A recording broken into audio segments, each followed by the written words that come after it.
All right, welcome back inside our proactive newsroom. And joining me now is Scott Berdahl, the CEO of Snowline Gold. And Scott, it's great to see you again. How are you? I'm good, Steve. Thanks.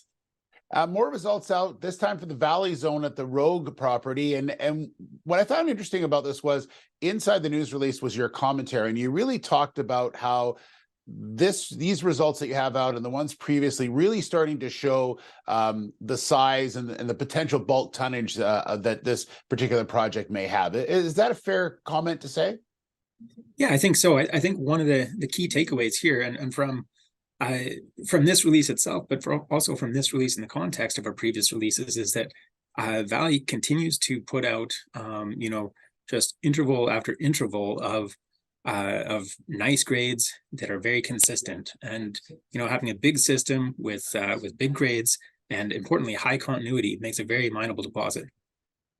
So Scott, tell me a little bit about the numbers in this particular release. Sure. So hole 28 was drilled from the southwestern side of the system, and it cuts back up along near the section that was defined by holes 14 and hole 7. But it really tests these from the other angle, and it shows continuity through and between these holes, and so that's exciting to see. I think it really goes a long way to show that this isn't that the holes we've released haven't been one-off holes. They haven't been down the guts of the system. This is coming back from the other direction and testing it and seeing a high degree of continuity. And so hole 28 returned 363 meters, averaging 1.4 grams per ton from surface, with a couple of intervals of material that was above 2 grams per ton, including 129.9 meters at 2.03 grams per ton. So really nice, consistent mineralization. And interestingly, this kind of went below the highest grade zone hit in hole 7, which is one of the highlights drilled to date. And so, I was a little bit worried that it was going to sort of under deliver, but it really has come through, and I think it really shows the robust distribution of strong grades in this gold system. So Scott, I know you're still waiting for a few more holes to come back from the 22 program. Are those kind of in the same direction as the ones we've seen in the past?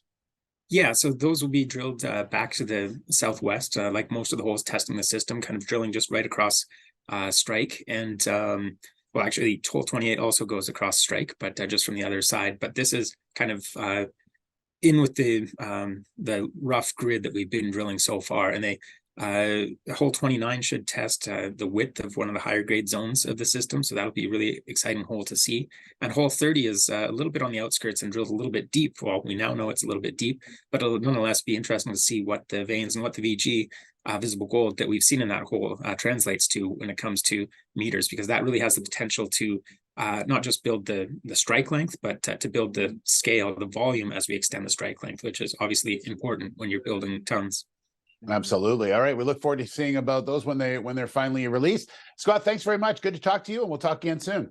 All right. Thanks, Steve. It's always a pleasure. All right. Scott Berdahl, the CEO of Snowline Gold.